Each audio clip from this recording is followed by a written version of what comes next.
붙어 있는 효과도 있고 교통망이 들어오는 것도 있고, 또 하나 이제 요쪽에서 시너지 날 만한 것들을 같이 보면 좋은 것 중에 하나가, 제가 어제 그 보석별님한테 임장 와서 숙제를 내드리기도 했는데,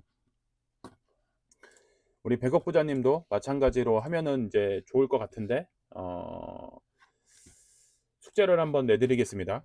서울 시내가 25개구가 있습니다. 서울 시내 25개구. 그랬을 때 이 용산의 땅에 대해서 한번 생각을 해볼 필요가 있어요. 어떤 거냐?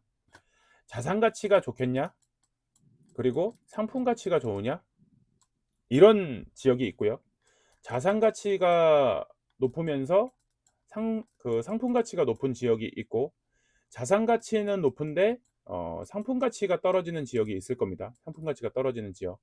반대로 또 자산 가치도 떨어지면서 또 상품 가치도 떨어지는 지역이 분명히 있을 겁니다.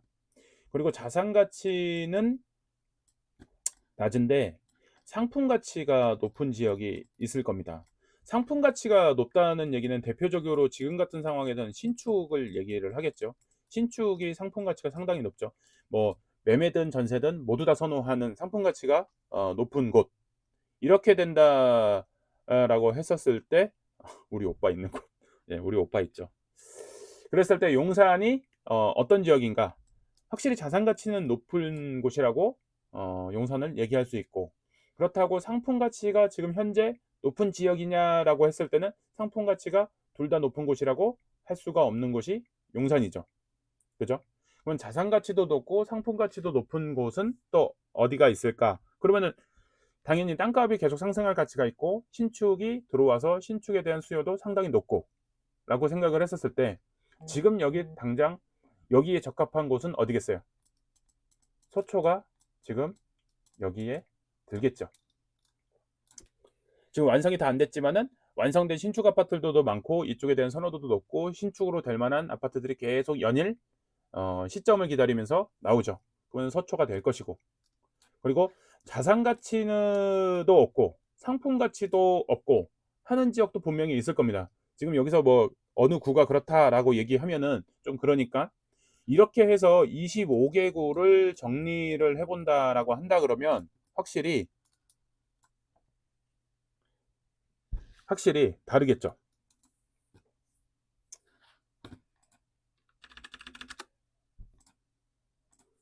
그래서 이제 25개구를 이 사분면을 통해서 정리를 해보면 확실히 투자하는데 도움이 될 것입니다. 그래서 이 사분면을 정리를 꼭 해보시면은 좋겠다.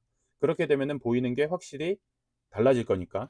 그래서 이제 여기서 생각해야 될 게 뭐냐면, 자산 가치가 높고 상품 가치가 높고 요걸로 끝날 게 아니라, 자산 가치는 높은데 상품 가치가 떨어지는 곳, 그죠? 요쪽 섹터에 있는 것들이 이쪽으로 넘어오겠죠. 용산이 그런 현상을 보이는 곳 중에 하나죠. 용산이 자산 가치는 높은데 현재 상품이 그렇게 신축이거나 지금 살기가 좋고 이런 것들은 아닌데, 바뀌면 좋을 곳이 또 용산이죠. 그래서 이런 것들을 한번 잘 생각을 해보는 게 지금 좋을 것 같아요. 사분면을 이용을 해서 이렇게 한다 그러면 확실히 달라질 겁니다. 그래서 이 부분에 대해서 이제 한번은 구체적으로 나중에 한번 시간을 내서 달방분들이랑 한번 얘기를 한번 해보도록 하겠습니다. 그리고 이제 또 하나 이제 생각해 볼 것 중에 하나가 뭐가 있냐면은, 서빙고에는 철도망입니다. 철도망. 그러니까 우리가 알고 있는 것들 중에 이 철도가 어떻게 움직이고 있는가를 잘 모르시는 분들이 좀 있습니다. 그래서 이제 흔히들 그냥 뭐 1호선이면 다 경의중앙선 아니야? 이렇게 생각을 하시는데, 정확하게는 경의중앙선이 있고 경원선도 있고 다릅니다. 그리고 경춘선도 있고, 그래서 경춘선, 경의중앙선, 경원선, 이런 것들로 인해서 1호선의 배차 간격이 또 달라지는 것도 있기도 하기 때문에, 요 지역들의 이 경의중앙선, 이게 어떻게 영향을 미치는지도 한번 볼 필요가 있어요. 그래서 경원선과 경의중앙선과 그 다음에 경춘선과 이런 것들이 서울 시내 집값에 어떻게 영향을 미치고 있는지, 이것도 한번 시간 내서 얘기를 한번 하도록 하겠습니다. 제가 태희님이랑 약속은 했기 때문에 달방에서 언젠가는 이 얘기를 정리를 해서 한번 말씀을 드리겠습니다.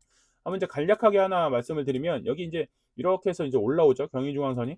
경의중앙선이 올라오는데 청량리 보시면은 갑자기 요렇게 청량리 지나서 요렇게 된 부분이 나옵니다. 요렇게 된 부분. 이게 과연 뭘까? 그죠? 요렇게 된 거를 보면서도 그냥 아무 생각 없이 지나쳤던 거죠. 그런데 이게 이렇게 돼 있죠. 그러니까 요런 것들에 대해서 한번 생각을 해 보실 필요가 있는 거죠. '이 철도가 어떻게 된 거지?' 예. '이 철도가 어떻게 된 거지?' 이런 것들에 따라서 지금 청량리도 그렇고 우리가 전철을 1 호선을 타다 보면은 갑자기 동묘행이라든지 무슨 어디행이라든지 이런 것들이 있어요. '1 호선이 다 똑같은 1 호선 아니야?'라고 착각을 할 수 있는데 이게 경의중앙선인지 경원선인지 이런 거에 따라서 경인선인지 이거에 따라서 종착역이 달라집니다. 그래서 1 호선이 어디는 저쪽에 동두천까지 가는데 어디는 또 의정부까지 가고 또 어디는 또 심지어 석계에서 끝나요. 또 어디는 동묘역 앞에서도 끝나고 이러다 보니까는 저 북쪽으로 갈수록 집값이 떨어지는 현상, 접근성이 계속 떨어지기 때문에 요런 것들도 지금 철도와 상당히 영향이 미치고 있기 때문에 요런 것들을 한번 잘 생각을 해 보는 게 좋지 않을까 생각이 듭니다. 그래서 인제 철도망이 '아 집값이나 접근성이나 이런 것들에 상당히 영향을 미치고 있구나.' 이런 것들도 한번 생각해 보면은 좋을 것 같습니다. 자 오늘 라이브는 여기까지 진행하도록 하겠습니다.